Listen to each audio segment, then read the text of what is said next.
The Brandon Peters Show may contain explicit language and detailed plot points. For more information on the show, stay tuned to the end of the episode.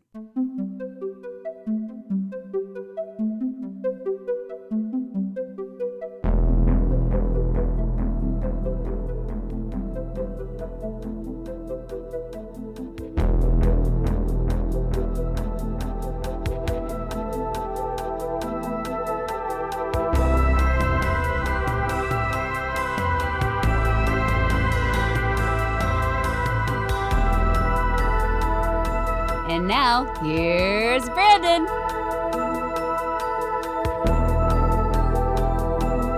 Thank you for returning or showing up for maybe the first time to the Brandon Peters Show. Today we'll feature a discussion of the 1992 film Buffy The Vampire Slayer. And joining me for that, I have a fabulous guest, host of Courage to Rise podcast, one of the authors of the Empowered Woman series, Book 4, and a certified coach and healer, Jennifer Wreyford. Thanks, Brandon. That's a great introduction. All the time. I can do your voicemail for you if you want. Oh, do people still leave voicemails? Like, it's really weird. So, like, I don't listen to voicemails. It's like missed call. Okay, maybe I'll get them back. They didn't text, so maybe they didn't need anything. Exactly. I think the voicemail has gone by the wayside. So. It had, like, I get ones like, why? Like, I have people like at work, they'll leave a voicemail. I'm like, what? You're a work person. You get a call back. Like, yeah. If I didn't answer, then it can either be a text or an email or schedule a meeting. Right.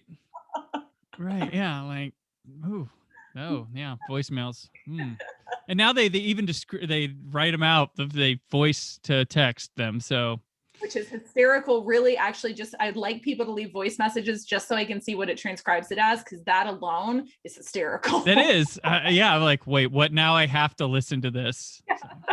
So I guess that's maybe their way of getting people to 16 listen. Squirrels hijacked a 7-Eleven. I know that's not what my mother said, maybe, but. Oh my gosh. Oh, so how are you doing? I am doing great. Thank you. I am excited to be on. I'm excited to talk about Buffy. I'm excited it's just excited to be here. Podcasting is an exciting world. It is an exciting world. It is an exciting world. So, let's get into you a bit for people who are like, who is this Jennifer Wreyford and why is she on this program? I hopefully listen to every week. So you and I, we know each other. We used to work together a bit. So yes and no, kind of. We're a team, but yeah. Anyway, so you've recently, in more recent years, have taken this route as like a life coach, healer, advisor type thing. What has led you to that avenue and inspired you to become that or use your skills in that fashion? Yeah, great question. It's interesting because life coaching and coaching in general is one of those things that is much like yoga years and years ago when people are like, what is yoga? And now there's a core power on every corner. That's what the coaching industry is evolving into, where it's becoming less of a, you do what? That's weird. Do your parents know? And much more of, people understand the need for it. So it's interesting because it wasn't anything that I knew it existed, but I hit a point in my career where I was like, I want more out of life. I want to make a bigger impact. There's just more that I want to do, and I started working with a coach myself when I hit the point where I'm like, I've been to therapy off and on. I don't want to look, there's, time and place to look back. I want to move forward. I can't change the past. I want to move forward. And so that's how I found life coaching. And I started working with a coach myself on, a lot of different things. And then it kind of clicked for me one day. It was the perfect marriage of the skills that I had from the corporate world, right? I was in sales and leadership. I love people development. Being a leader of people was still, my favorite job. And the marriage of that with, my own life experience and lessons that I've learned and the ability to create my own business around it and to, to help people, right, make an impact. So it was one of those where it was really just, if I had a magic wand to wave for what I wanted to do, it was like, boom, right there. So that's kind of what led me to it. Yeah, definitely. And as a speaker, I mean, you're a tremendously talented speaker. I know from experience, though. Well, like having sales meeting, drop the F-bomb in front of many, many, many people. So it's pretty good. Yeah, no, definitely. You have a skill in that craft. And so you went to, Did you have a life coach? Is that a position where they're like, I'm a Well, life coach, but I coach life coaches? Or it's interesting, and I have a little bit of a different philosophy on this. I am a certified coach, a board certified coach, but I also am of the slightly radical philosophy that sometimes you can go to school all day long and it doesn't make you qualified to do shit. And I don't care how many degrees and certifications you have if you're not right. what you do.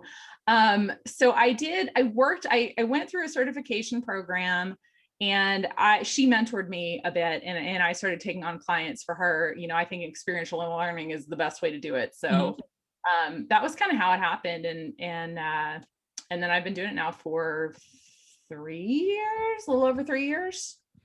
So excellent. And you just dropped a new website. I did. I was very, very excited about it. It's, as I'm sure you can relate, it's one of those things where you're working on it, and sometimes as it's coming together, you're like, I don't know how this is going to turn out. Oh my God, I love it. It's fabulous. That part I hated is now my favorite. Yeah. My favorite. I like that. So I've sort of rebranded my business webpage from Courage Drives. Courage Drives is still the podcast and my group coaching programs, but have now my website is just my name, jenniferwreyford.com. So it's very exciting to have launched that and launched some new services and new programs on there. Gotcha. Yeah. And also, you mentioned your podcast, and that is going to come back, correct? It is. It took a pause. Candidly, with the pandemic last year, it was one of those things where, from a creative perspective and a coaching perspective, I personally found myself challenged to know the right note to strike. With so much that was going on. And the other side was, frankly, in the last year, there are a lot of things I want to say that people seem so reactive and unreceptive to that I'm like, I don't even have the energy to deal with this bullshit right now. Right, wrong, or indifferent, that's the truth. And that's, I always stand by, I'm going to, say what's true. And so that's what's true. But the podcast is reviving. It's coming back. I'll be going back in the closet. My cat will be continuing to meow outside the door, wanting to get inside and see what I'm doing. Right. Oh, I get that sometimes. Like, just stop it. I'm here. You can hear me talking. I'm not talking to you. You can hear him on the 3rd episode. He's like, let me in. Like sometimes, editing, I'll hear like, damn it. Yeah. Look it up. Let it go through. But yeah, no, your podcast like definitely is very open. Your first episode was like killer. Like if you want to get hooked on a life coaching advisory podcast, listen to the first episode of Courage to Rise. Thank you for that. I appreciate it. It's interesting because I'm very open about the things that have happened to me in life, the mistakes that I've made, the things that I've learned from. I think, in my opinion, too many people, and I've had this confirmed by client after client after client that I work with, is a lot of us walk around feeling like we're the only one, and that this is like this whole imposter syndrome that forms of like, I struggle with these things, but I can't share that because everybody else has their shit together. And the truth is, everybody is working through things, and the more open and vulnerable, in a healthy vulnerable way we are about it, the safer it makes it for other people to open up. And then that creates openings for growth and happiness and all kinds of other good stuff. So thank you. I did have a little bit of a vulnerability hangover after I recorded the first one, though. I'm like, it's all out there. Oh, it's all out there. No, it was interesting to hear, and like I had no idea about it, or anything like that. And it was just like, wow, that's a story right there. The origin story. It's pretty incredible. And just your calm talking, like you have a really good cadence there with your speaking, and technically proficient for starting right off the bat, never having a podcast. I was like, I remember contacting him like, what do you do? And like, you knew to go in the closet. You knew all I was like, your sound quality is really good. That's awesome. I appreciate it. I just, I was like, well, let's see. I've got, where can I go? Well, I've got a small closet, lots of clothes, sound buffer. Cool. So, like I said, it makes bringing guests on a little awkward, but there's technology for that now. Yes, there is. Yes. Yeah. They have the virtual green room, the big conference area. Yeah, definitely. And people know how to use it thanks to the pandemic. People know how to use Zoom now. They know, like I used to do Skype back with my old show and teaching people how to use Skype, or people getting mad they had to sign up for an account just to be on the thing. I'm like, well, there's no other way to cheaply do it when you're a, not for profit, not type, Yeah. type thing. Yeah, and it's perfect timing, because that's the vision that I've always had for the podcast is not only for it to be topical, but then also to start to bring on people to talk about their own experiences, right? Of like, what is your story of rising, like of finding the courage to rise from that dark night of the soul, or that dark transition, or whatever it may be. So that's sort of the next evolution of the podcast, is going to be that element of it. Excellent. Yeah, look forward to that. It did return briefly in January, right? There was like a Yes. Yeah. And I have to say, the other part of it is it wasn't just, kind of what I had alluded to earlier. It was a component of it. But the other piece of it was that the pandemic, one of the positive things that came out of it was that it gave me a lot of time to do some of my own like learning and development around, adding on an apprenticeship around healing practices, and really getting deep into other things that I can add on. And so that's been a really, really exciting thing, because I don't know that I would have had the bandwidth otherwise to spend time doing that and learning those things. So that's been pretty cool. And that was taking up a lot of my energy, excuse me, as well. So I started one in January, and then I got into some other things. I'm like, all right, I got to get back on it. So this is my public commitment. There you go. Well, I mean, you don't have a determined release date, so you're good. They just get happy when you get a bundle of them. Like, oh, there they are. There they are. You're also an accomplished author now with your stuff in print. Your own ISBN number and everything. I know. Not everybody. I was like, oh, my whole life was ISBNs up until. You have a 10 and a 13. That was a very exciting day. I was like, I'm on Amazon.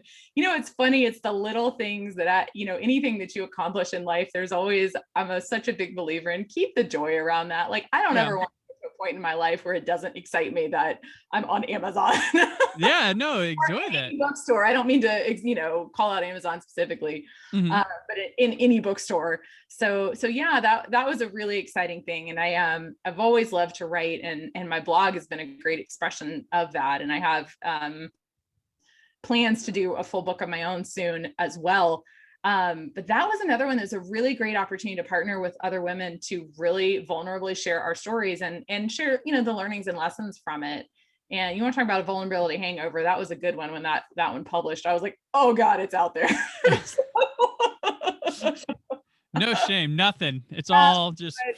Every author I've known that's written things like that, it's a very normal thing to have the vulnerability hangover afterwards. And it's worth it. And it was interesting we did a book launch party for it, and how many people came up to me afterwards and, shared that it really resonated with them and why it resonated with them. And I think that's, part of my thing is a lot of the things I talk about appeal to everybody. It's not just, women in a certain age or, men at a certain stage in life. It's common things that I think everybody deals with. They don't always have the words for it. May not have had stopped to think about it, but so it's exciting. It's exciting to see my little author profile on Amazon. Yeah, definitely. That's super cool. Like, I think I've had some of my friends that are like, well, yeah, I self-published it on Amazon. I'm like, yeah, but you can buy a physical hard copy of your stuff. It's got a cover. It's still really cool. It's still great. As a big proponent of physical media with all things, I still think that's great. You can put it on a shelf, like, because I don't pull up my phone and go, look, I own the Mona Lisa. Look, see? Right. I got a couple copies sitting behind me. I look at it every now and then. There you go. Like, yeah.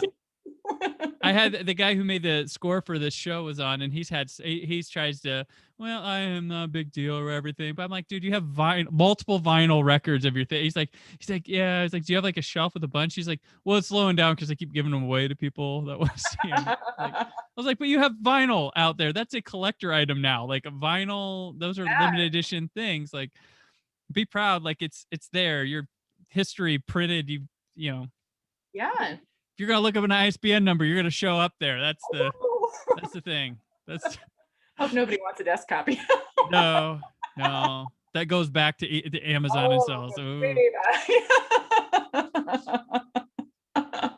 Golly gee. Yeah. Jennifer and I used to work in textbooks, so that's why if you're like, why are they laughing about what is an ISBN? why we had to deal with those numbers all the time. So hazard of the day job. like so you have come full circle. Yes, yes. It is all complete there. Awesome. And I also think like people should follow, like if you're interested in maybe just even a pick me up. You have a lot of great posts you put on your like your Instagram page, and like just like with advice or just experience and stuff. And it's a nice little like, oh, if that's a good read or maybe help someone out, something like that. Like it's definitely because people like to follow random memes or things that maybe uplift their spirits. You're a perfect person to just give a random follow to, and maybe one of that things help you. Yeah, thank you for that. Most of the cat and dog are in the stories, but the post there you go. Everybody's human. Like you gotta get if you're gonna follow something, you're gonna get some sort of their humanity. Well, and I think it's the beautiful thing. Like we were even talking about earlier, it's the beautiful thing about, in doing this type of work in particular, there are a lot of coaches out there. I'm not going to resonate with everybody. Right. I don't want to resonate with everybody. I want to resonate with the people that, that my message lands home for them. And, like I said, even if one post helps one person, then to me, that's a great thing. So yeah. Is there any sort of place you'd want to like transcend this to, like bigger, longer goals if things keep stepping up? Or not if, it's a plan, brother. You gotta have when they stand up. You gotta have a dream. You gotta believe. Sorry, when. I need to take if out of my vocabulary. When. I know a coach that can help you with that. Oh, there we go.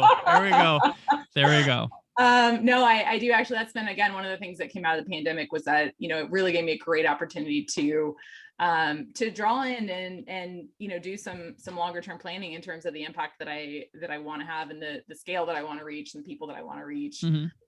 I love working with one-on-one clients, but by the same token, my goal ultimately is to get to the point where, I have offerings for anybody.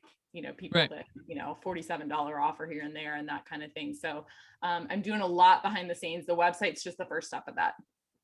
So that was sort of the first step into it. And, somebody had asked me the other day, oh, well, something about a job. I'm like, no, I'm committed. This is happening. This is not an optional thing. Like, Yeah, right. Yeah. This is my purpose. This is why I'm here. So we're doing it. You give it your shot. You do it. I mean, you are doing it. Like, I'm doing it. That's the thing. Done. Yes. Happening right now.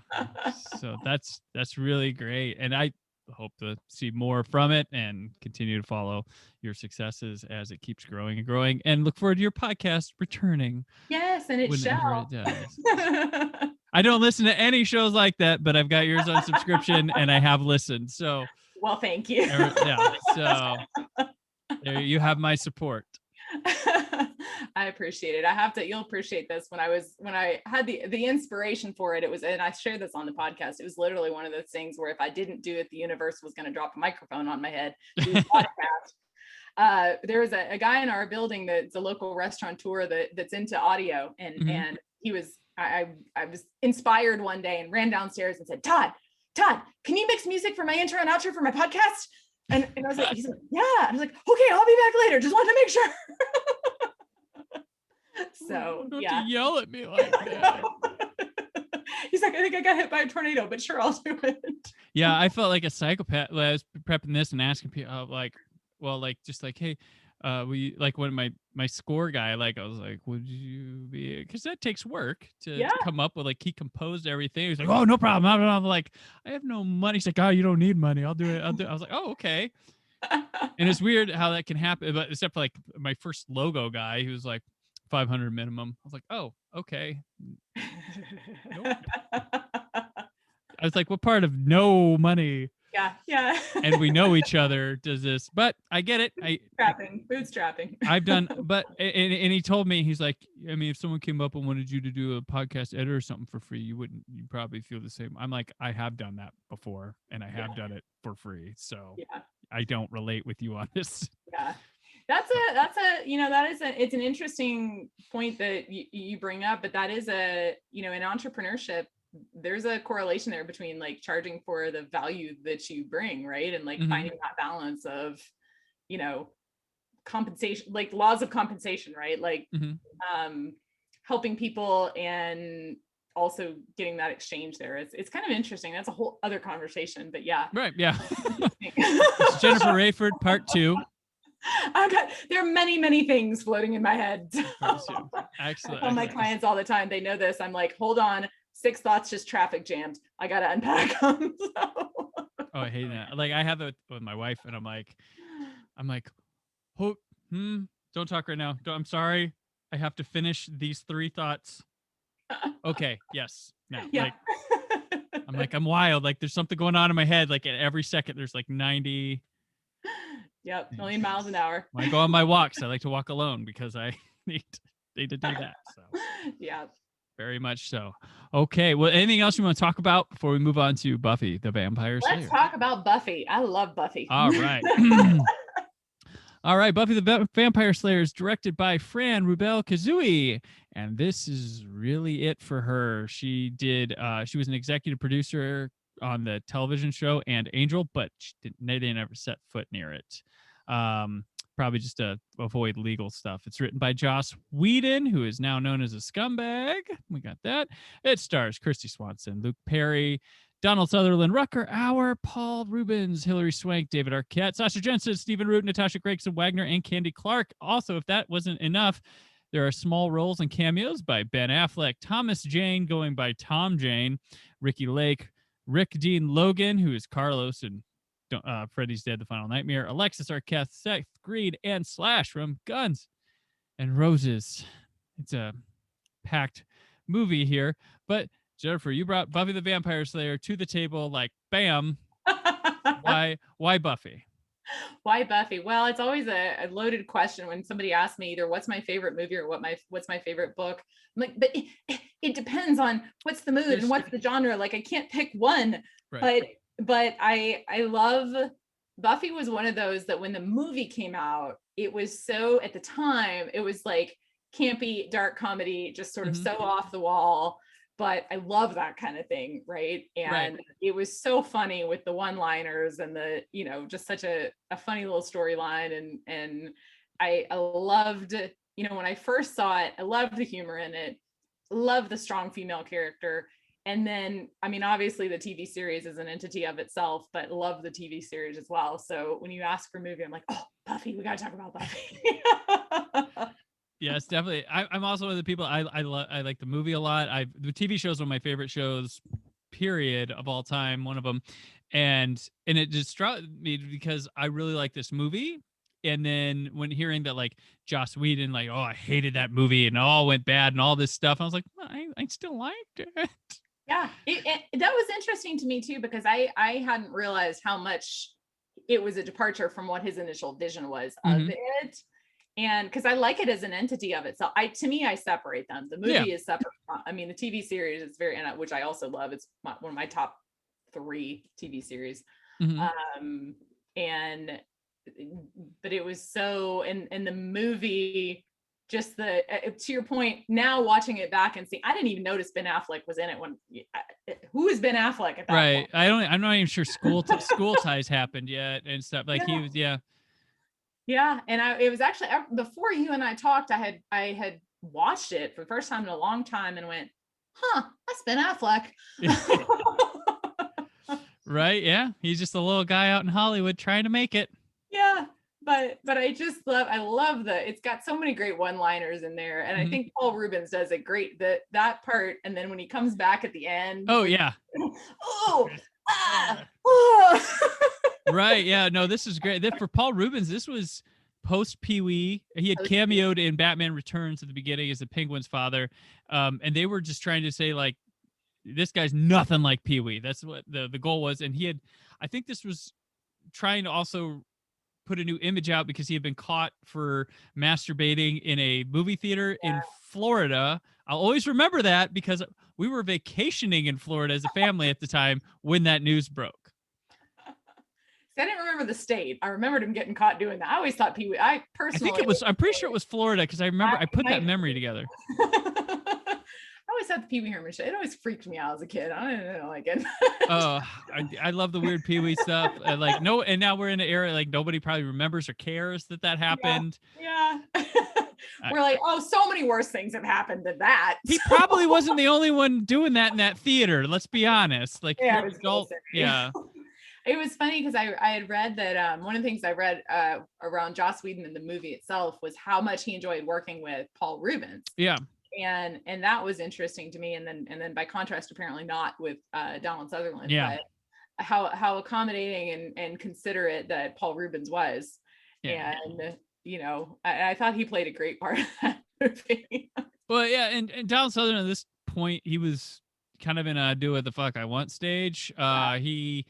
His superstardom was the 70s. That him and Elliot Gould always are like mythological creatures, and somehow those were the two sexiest men alive in that decade. And I'm like, what? How? Like that? Really? I mean, they're not like awful looking men, but those were your heartthrob guys. Like, okay, but yeah, he's just kind of taking what he wants here. He's got big movies, small movies, just kind of taking parts. And at the time, Whedon has like nothing clout wise, and he and Donald Sutherland could do what they wants. And when you're in a production and money's involved, and you get this big star like Donald Sutherland, you kind of let him go. Yeah. Sucks for Joss Whedon, and it sucks that he couldn't be more accommodating to that. But yeah. That's what happened. I get why both would be at where they're at with it. Yeah. It was interesting then that was part of why I guess his wife made some comment to him afterwards of like, well, maybe later you can make a movie that you actually like you can basically redo Buffy. So. Yes. Right. And this was a learning. He was on, so like his parent, he comes from Hollywood royalty. He was working on Roseanne at the time. He had and he worked on the first Parenthood TV show. And he was also though like a big time go-to script doctor in Hollywood at the time. So there's stuff that he touched that we have no idea whether he touched or not. So, and after this, he went on to Toy Story and Alien Resurrection, another movie he berates that. So we see a theme here of, you don't listen to me, you're not doing it right. But yeah, he's kind of like a Carrie Fisher, where Carrie Fisher, she worked on so many scripts, like touching them up, fixing them and stuff that we don't know exactly what her roster is because only a certain names get published on those. So he definitely was one of those go-to guys. And despite his, we have Justice League that when this airs will have just come out over the weekend, and there's tons of controversy with how he behaved on that set during his time on Buffy, all this stuff. But despite that, he still was one of the most important voices in the 90s. Like him, Tarantino, Kevin Smith, Richard Linklater all changed the way we got dialogue in movies. Yeah. Using a lot of pop culture talks, sounding like people's conversations. He was one of those people that really changed characterization and how people spoke in television and movies. And so he'll have that despite some of his grotesque behavior that we've been come to reading about lately. Yeah, that's such an interesting thing because it's something that I say carefully because there's never any excuse for that kind of behavior. Mm-hmm. And I also would like to see more of not discounting the good things that a person has, like honoring their work, not honoring the person. Right. Yeah. Some people get mad about separating the art from the artist. Right. But that's because general audiences go to a movie and they didn't know who made it. They didn't care. They liked that movie. Exactly. And you can't change somebody. Like, I'm going to probably piss off my listeners, but Annie Hall is one of my favorite movies of all time. Regardless of your feelings of Woody Allen, that movie, I saw that before things happened, or whatever you want to believe about what's going on with him and you know, that whole thing. That movie still affected me because I didn't have that outside thing. But it seems people want to pick and choose with that stuff because Joss Whedon did the Avengers, and Buffy. And when people have heard about Joss Whedon and all that, and like that him and Charisma Carpenter had the problem with Charisma Carpenter, and it's really like, oof. But people come out and be like, well, Buffy's more than just one guy. A lot of people worked on that. It's did what it did. I'm like, okay, but that's true. Like a movie isn't just a guy and his camera. Like he had crew. They like with Annie Hall, there's Diane Keaton's performance. There's all sorts of people in that movie. There's the cinematographer, everything else. Like they kind of pick and choose what they're going to do that with. I'm like, if the Avengers is more than one person, then so is the other things that happen. But yeah, you know, and it's and I'll try not to piss off your listeners too, but I try to say things in a very balanced way. But this is, and I not only do I truly believe this, but this has been proven out, is that, you know, a lot of people, and especially in this last year, get into bucketing and labeling people. It's the human underneath. I don't care, you know, humans are, we're, oh, I'm trying not to say the F word. Go say it. Say it. We came here to fuck up, but not this bad. So Yeah. Part of it is, you know, I feel that there's that, it is separating those things, right? It does, by no means does it excuse the behavior. There's never an excuse for the behavior. Guy's got some issues. Like he's got things he needs to work on. He hurt other people through his actions. Not okay, never okay. And by the same token, let's not denigrate or, you know, completely throw out the good things that came from it. Right? Because art is there it's art. He's creating art, and art is there to make an impact, and it's there to make you feel something. And to your point, most people don't know who creates this stuff. Right. You don't know. You don't usually pay attention. You don't know anything about the artist when you go to look at the painting until you find out, oh, all this horrible stuff. Well, does it make his painting any less? We're not talking about this. We're talking about the art that he created. And let's take this as a one-off and separate that from, we are probably taking medicines and using stuff from people who were just awful human beings back in the day.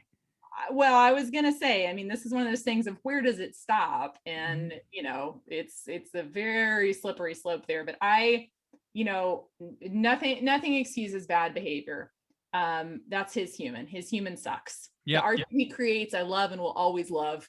And well, that's I mean, the story, when it comes to Whedon, like there are people working in television and film right now that are there because of the work he did inspired them. Like he's one of those people, and he gave like way to like David Fury, Marty Noxon, some great showrunners that he brought on board, gave chances and stuff. And it's like, well, man, like, do we have to, they dealt with him, they sat with him. So are they accomplice, you know, they accomplice, like where do you, so it's like, well, this art happened. We now know this, but I still feel the same way about, it sucks that there's a sort of phoniness to some of the women empowerment stuff he was writing and producing because of how he was treating them. There's some sort of phoniness to it, but it still rings true because it's there to watch and feel. And if you ignore the person behind it, which, I mean, not ignoring what they've done, just take it face value at what the performers are giving you, what the camera's telling you, what the director got from his script. Like it's really interesting. It's a real tough thing for some people. It's really tough. Some people easily can cut it out of their life, but some people have grown up. It's been a part of them for so long. It's not as easy for people to ditch. And I'm sorry if I offended you with that. Listeners, I'm more than willing to talk about this with you. I am. I'm open to hearing, like, I have no problem talking about it. Like, I'm open for the conversation, totally. But there's a lot of things I just see, like, a lot of like, oh, let's condemn this, but I like this. Oh, this is the thing we liked. Got it. So let's take it easier on it. You know, it's because with, I hate to bring up Woody Allen again, kids today aren't watching his films. So it's easy for them to trash and throw them away, the old stuff. But like, a lot of them have been affected by Buffy. They all love the Avengers. Yeah. So. Well, and that, again, that comes back to me, there's a lot of, and this is part of what I'm challenged by, is the lack of reasonable discourse anymore. That in an ideal world, we could have a conversation about this and and share opinions and share ideas and hold that without reacting. Because what I see a lot of now is everybody comes out and reacts. They're just reacting. Oh no, this. You're not even listening. You're not even taking a breath and looking at the, the gray areas that are here.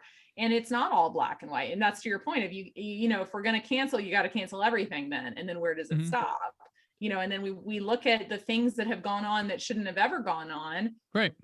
So let's address that. Yeah. And then also let's not, it's I will always love Buffy. It's always going to be one of my favorite shows. And I think he writes great dialogue. I love his lines. And I'm all for the cancel culture of holding people accountable and things like that. But if people like something before, and that's like, they're not loving the person, they like the movie, and they probably already own it, so they're not giving money back into it again. So the human from the art that they created, and like you said, there's a yes to accountability, and also because once you've created something, it's its own being almost, you know, like that's it is. It's what you've basically given birth to that. I mean, right. The Buffy legacy and everything, that was a creation, and I think we would many times be probably horrified by what goes on behind the scenes in many people's lives if everybody laid everything bare. So right.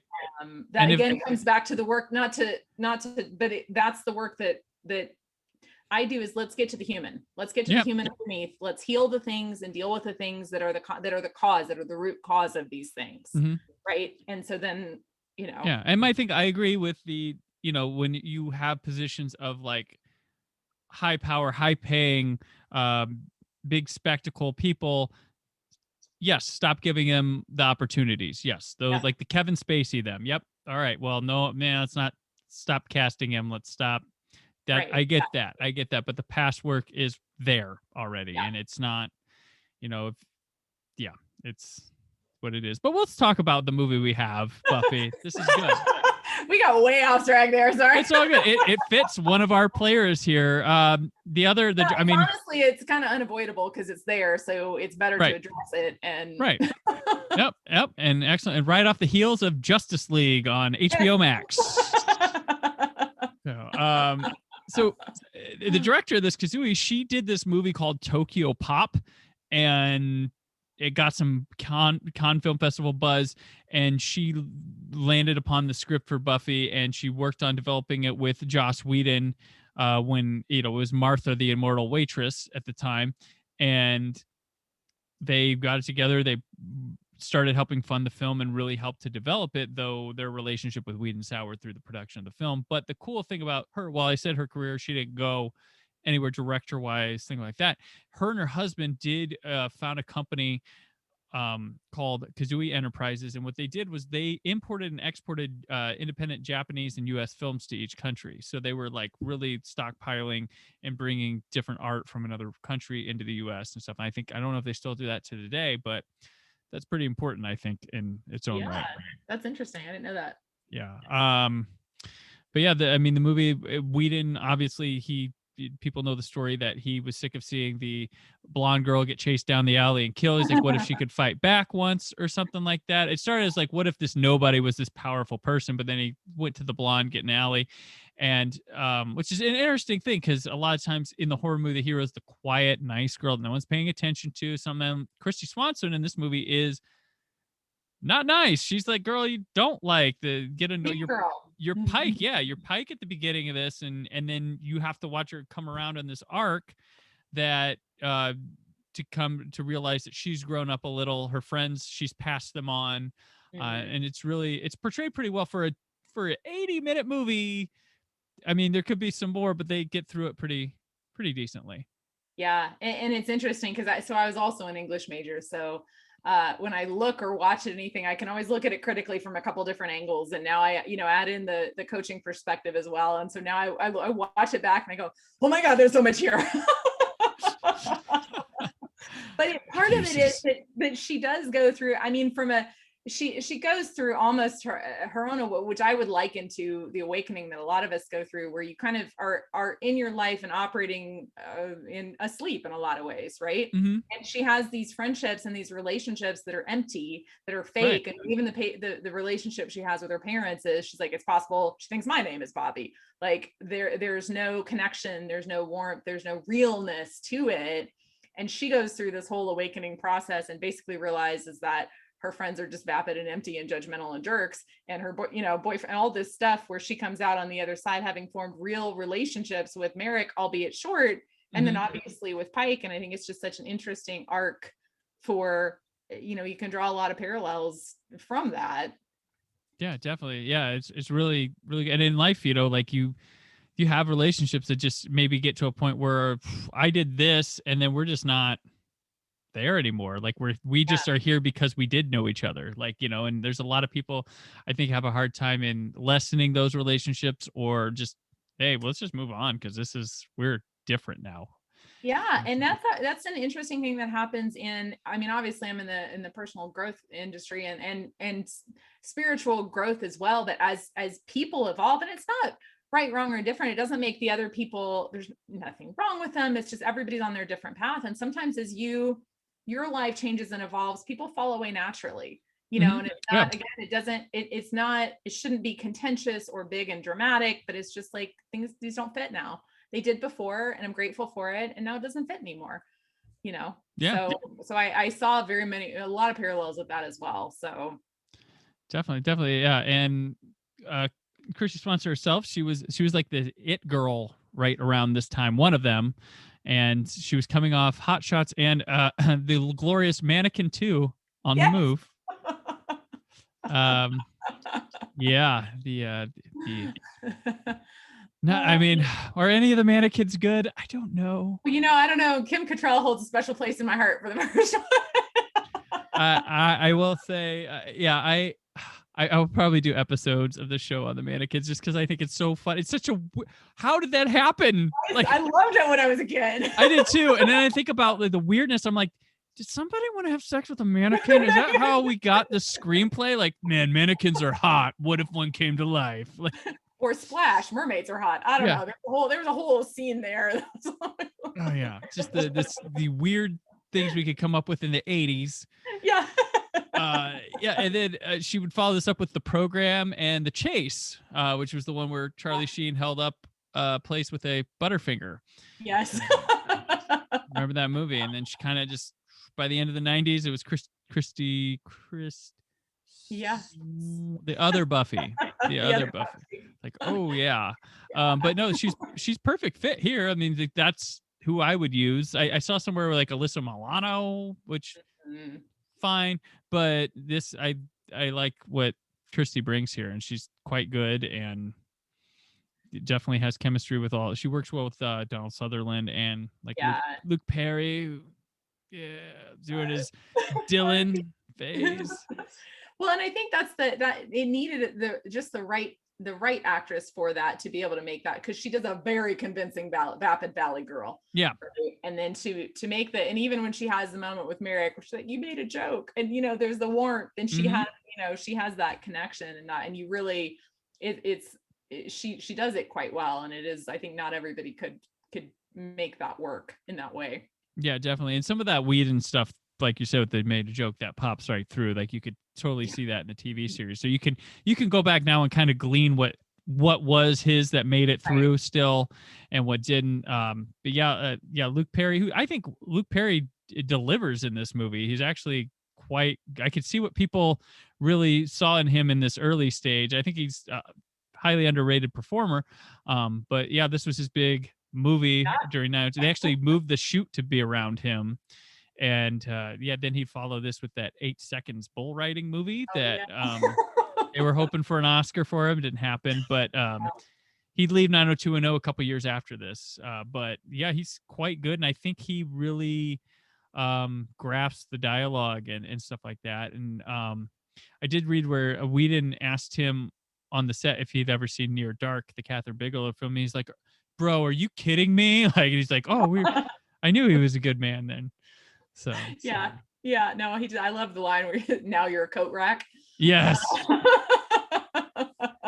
Yeah, quite good. And yeah, he has his change too, because he's a greasy, like just scrubby hair, and then he's like slick back, like when he goes to the dance.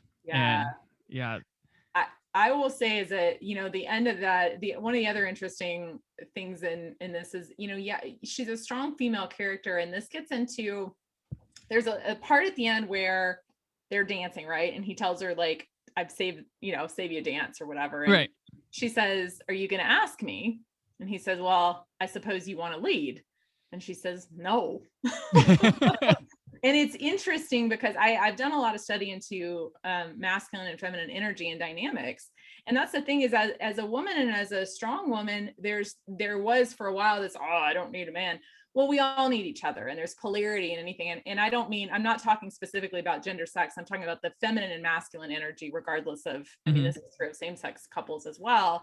But I thought it was a really interesting moment of, you know, when you are in that role in the strong female, and you're out there and you're being a badass, I want you to hold me now. Like there was that kind of, I thought that was a really sweet, tender moment that resonated with me differently later in life than it did, you know, as a teenager. You're just like, oh, they're so cute. She gets, you know, Luke Perry wasn't a big deal then, but you know, she gets Luke Perry. Who's Luke Perry? Nobody knows. Okay. Oh gosh. Yeah. He was. I mean, that 90210 was hot back then. That was the thing. Big deal. She does all this. Rucker Hauer, of course, is the foil here, which I like the casting of this movie a lot. They nail the kind of up and coming people. They get the two veteran actors on both sides, the bad guy, the good guy, the Sutherland and Hauer, and then they have some like rando cameo people on incidentally that wind up being big stars themselves. But Rucker Hauer, he's like in the middle of this like action star phase that he's doing. I'm like, all right, and just like B-level kind of action movies. But here he's pretty interesting vampire. Like he's not, I don't know, like he's kind of classic. Yeah. But it doesn't. Like he's finally hit a generation that's not fallen for it type thing. Like he's a little bit in the past, and that kind of is his downfall. Yeah. Yeah, you know, and it's interesting now that I think about it in the terms of comparing that one to the series, because he is sort of that classic like Dracula, you know, vibe with it, and that was not the vampire that was in the TV series. Yeah. Right. And so I wonder if that was not, and I don't have any information on it, but I wonder if that was one of the elements that sort of evolved from that, because he's very, I mean, he has the coffin, he has the room, he has the cape, right, you know? And we keep going to flashbacks when he was more like in his like prime of things, and he's still like, it's like he hasn't moved on, and you see that Buffy is able to come and change who she is, and that's how, you know, she defeats him, because she's been able to move on with her times and he has not. Principle of adaptation. Yes. Yeah, definitely. And I kind of like this take, like with the campiness vampire thing. It's very much like, it reminds me of Fright Night, where you take the classic vampire mythos meets modern teen pop culture, and it really kind of mixes in. Granted, there's not the seductive Chris Sarandon neighbor vampire Jerry, but it's kind of got that vibe where it's like, here's this old thing with kind of a little new spin on it, but people treat it like as a classic thing in our modern lives, but we spin it in a modern way. And I think it definitely would double feature pretty well with Fright Night. Definitely. Yeah. I did think it was interesting the vampires don't turn to dust.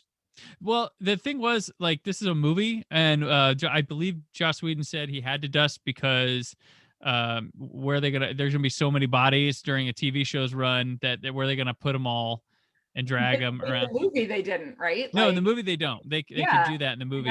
Yeah. But in the show, it's gonna go dust in the movie. Right. That was a logic saving concept for the show, since it's gonna, if it goes and it runs as long as he wants it to, it's gonna be a lot of vampire buddies piling up Sunnydale. So they changed that, and that because they decided to dust them, that actually ended up eating into their like budget, because that had to be conceived of like throwing in dust effects for every episode. So sometimes they'd happen off screen or something like that, try to get clever around him, because he's like, oh crap, I established this cool dusting effect and now it's in the budget every time, or cutting against it. But yeah, they die, just stake in the heart, fall down, and detention. Oh, yeah. You know, it's a movie. They could do that, and it's over after this. And they, the dusting's different. They also, in the original script, Merrick got bit before he can convert. He killed himself. He staked himself with it, and they didn't. I guess Sutherland didn't like that, some of his changes, and that pissed Whedon off. And she burns down the gym, which the show is actually a follow to the original script. So things are same but different. Well, that was one of the ones that, because in the start of the series with Sarah Michelle Gellar, she's burned the gym down in LA, and and her parental figure like is different there. She's got a single mom who cares, who has a name.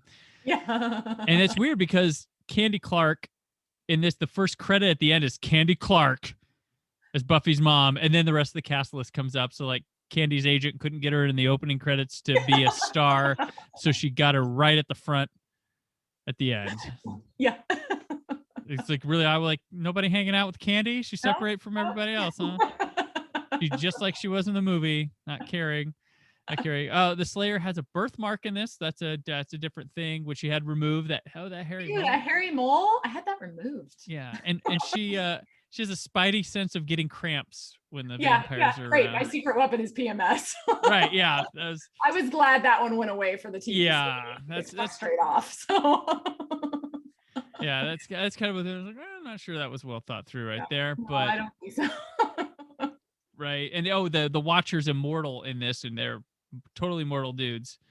You know, and that was interesting because when I watched it, I left with, this was apparently my misconception about it, or misperception about it, was that I was under the impression that Merrick was just reincarnating over and over and over. That's what I thought too, but like when I was reading, they were like, "Oh, he's immortal." I'm like, "Oh, I thought he just meant like there's been a bunch of me over the years, like just like there have been you." Yeah, that was how I took it, because that was like that he had just kept coming back in the same, like his soul's reincarnating, right? Back in the same role over and over and over again. But and so in researching it myself, that was something I was like, didn't get that from it, but okay. Right. So, right. Yeah. I guess so. But yeah, I mean, the movie really cooks. It's a swift. It's a really quick movie. Short. Paul Rubens steals every scene he's in. He's quite great.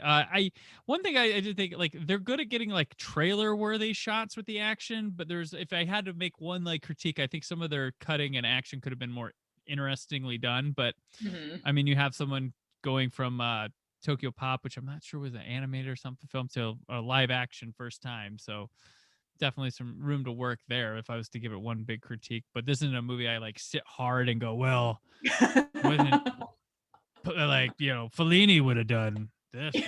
No, I enjoy with this. I remember this movie, like, I saw it on VHS the first time. I didn't go to the theater to see it. And I remember the weekend it came out, I was like, I need to go rent it. And my parents took me to the rental store, and it was late at night and they were all out of it, but it was playing on the TV behind the counter. And I was like, so you have Buffy the Vampire Slayer? And they're like, no, we're all out. I'm like, what about that one? And they're like, you want to rent the one in the TV? I'm like, well, if it's available. I like how you roll. And then the guy's like, let me ask my manager. And I heard like the manager's like, dude, that's money. Get it out. Go.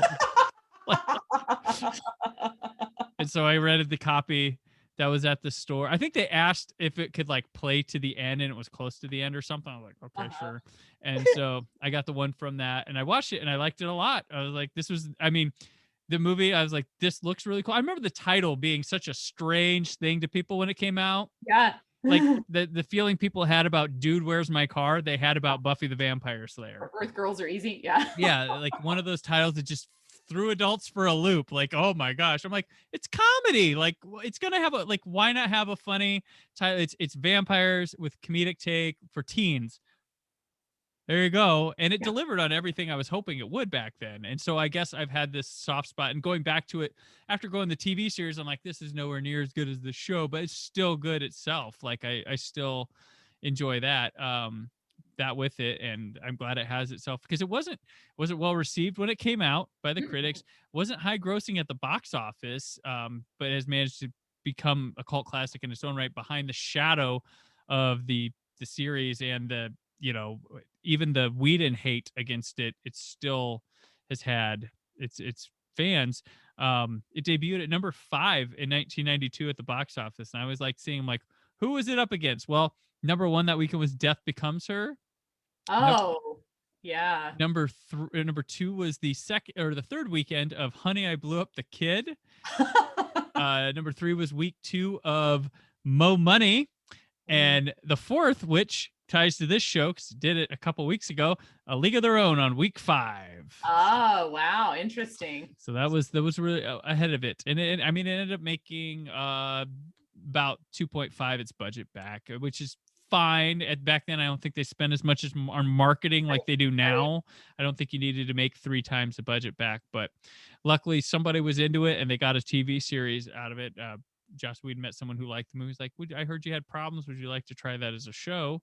And basically we know the CW now because of stuff like Buffy. Like it was the WB back then, and then she was on both WPB and then UPN, and then they became the CW. So that was Yeah. that was a big show because it led to Angel, and you had other things on like Dawson's Creek also, but Dawson's Creek, they used Buffy as the launch pad for that show on January 20th of 1998 or 98, I believe, because Dawson's Creek premiered on my birthday. Oh, nice. I remember that. Probably not the first time I mentioned that, but that's when it premiered on my birthday. And I was like, I'm watching this show about a kid who wants to make movies and stuff. And then I didn't like it. So it was a good see, and I didn't want to be a vampire slayer per se, but there was so much that resonated about that show with me that I loved so much. Like I said, I got a little bit too wrapped up in the Buffy Angel story. Oh, yeah. Like it still rips my heart out when I can't watch that. Yeah, that show I like watched it here and there and avoided it, and I was like, I went back to it, I'm like, this is like the greatest thing in the world. And I watched Angel, I'm like, this is also the greatest thing in the world. Yeah, definitely there. So any more on Buffy the Vampire Slayer?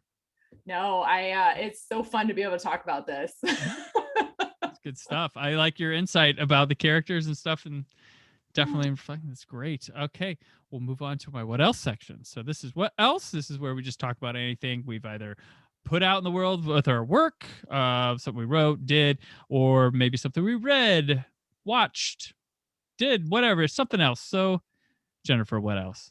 Oh man, what else? That's a loaded question. Other than the same four walls for the last year. There you go. I've been so into working on and putting together things for the business, and I'm big about like pulling together like all kinds of different ideas. Like I look at different things and I see different things, and so kind of what I'm into right now, and to get a little bit onto the woo-woo side, is marrying the idea of manifesting. Right? I don't know how familiar you are with like spiritual concepts of like manifesting things. Okay. So there's the side, like the sort of woo-woo side where people are like, oh, just sit on the couch and manifest. Like it doesn't work that way. And but I'm sort of fascinated by all the different principles, both on the spiritual side and on the practical side. Like I've always been really into personal development, like Tony Robbins, Brian Tracy, like Dale Carnegie, Napoleon Hill, right? Like marrying these concepts with some of the, woo-woo spiritual concepts, right? And like seeing how these things all tie together and the common threads. I'm a big one on common threads. Like I see common threads under religion, under faith, under, so that's kind of what I've been geeking out on lately, is like pulling together all these things. There's a book in me about this point, but that's one of my what else's right now. There you go. That's a good one. It's a unique one. Yeah. Definitely. I like that. Well, mine's pretty lame. I finally finished the book, the Star Wars book, High Republic, Light of the Jedi. I'm not into reading, like, every once in a while I'll expunge into this expanded universe stuff. They started this like thing called the High Republic, which is this like cross-platform stuff with like adult books, teen books, kids books, comic books. There's going to be a Disney Plus show that ties into all of them. I think there's video games. I'm not into all that. I just got the adult book. I'm like, I'll check this out. It took me a while to get through it. I've been busy. But first 100 pages was a really quick read, like a short chapters, a lot going on, introducing these new characters, because it just takes place like before the Phantom Menace, like I don't know, couple hundred years or whatever, so they can kind of just, here's stuff we made up and we don't have to worry about anything else later on. We can do what we want. And so it's got all new characters, and it was interesting. A little too much not being its own self-contained novel after the opening and being like, we're setting up for things down the road. And but it was an entertaining read. Maybe we'll get to book 2 when that comes out in the summer, but I guess I'm glad I know the characters it's going to be happening to now. That's fine. But I've got plenty of other stuff to read. So if I hear good things about the next one, maybe I'll get to it faster. But I did read the first one. I wanted to do that, and it's done now after like a month. It took me to read the damn thing. I got through the first 100 pages like this, and then started Yeah. slowing down, which was fine. There's a little mystery angle to it, but yeah, it was interesting. I haven't talked about any books I've read in a while, so that was.